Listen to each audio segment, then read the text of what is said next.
ये कहानी महाभारत की उस दिन की है जब श्री कृष्ण दूत बनकर पांडवों की ओर से कौरवों को संदेश लेकर आते हैं। महाभारत का युद्ध बस होने ही वाला था। धरती पर अधर्म का भार बढ़ चुका था। दोनों पक्ष पांडव और कौरव युद्ध की तैयारी में थे, लेकिन युद्ध से पहले धर्म ने एक अंतिम प्रयास किया। पांडवों ने निश्चय किया, यदि अभी भी शांति की कोई संभावना है तो वह केवल श्री कृष्ण से ही है। द्रौपदी ने कुछ नहीं कहा, बस श्री कृष्ण की ओर देखा और श्री कृष्ण समझ गए, अब मुझे स्वयं जाना होगा। श्री कृष्ण ने दूत बनना स्वीकार किया। वे न निहत्थे थे न निर्बल, लेकिन वे शांति के प्रतीक बनकर जा रहे थे। उन्होंने कहा, मैं युद्ध रोकने नहीं, धर्म का अंतिम अवसर देने जा रहा हूँ। जब श्री कृष्ण हस्तिनापुर पहुँचे, नगर कांप उठा। देवता भी देखने लगे, क्या अधर्म सुधरेगा या नष्ट होगा। भीष्म, विदुर, द्रोण सबने श्री कृष्ण का सम्मान किया, पर दुर्योधन का मन कांप रहा था, क्योंकि वह जानता था जहाँ श्री कृष्ण है वहाँ सत्य पराजित नहीं होता। श्री कृष्ण राजसभा में खड़े हुए।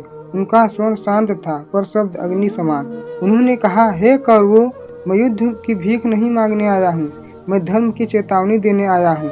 सभा स्तंभ हो गई। श्री कृष्ण का पहला संदेश था शांति का मार्ग। श्री कृष्ण बोले, पांडव केवल 5 गांव मांगते हैं, न पूरा राज्य न सिंहासन, बस जीवन की मर्यादा। उन्होंने आगे कहा, राज्य छीन सकता है, पर भाईचारा नहीं छीना जाना चाहिए।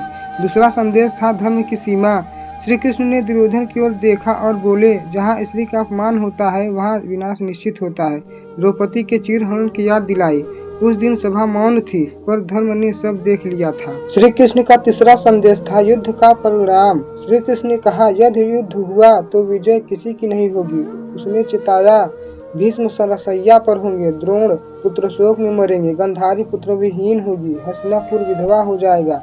सभा कांप उठी। दुर्योधन उठा, उसकी आंखों में अहंकार था। उसने कहा, सुई की नोक बराबर भूमि भी मैं पांडवों को नहीं दूंगा। और फिर सबसे बड़ा अपराध था, कृष्ण को बंदी बना लिया जाए।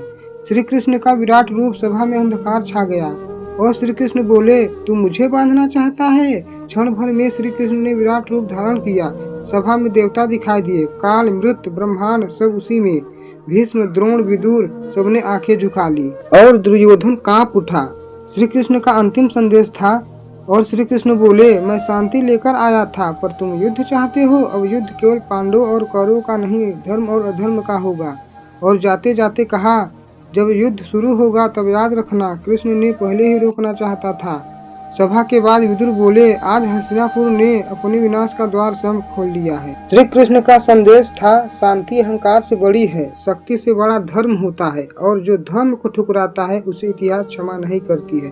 अगर दोस्तों यह वीडियो आपको अच्छा लगे तो प्लीज वीडियो को लाइक कर दीजिए और चैनल को सब्सक्राइब कर दीजिए।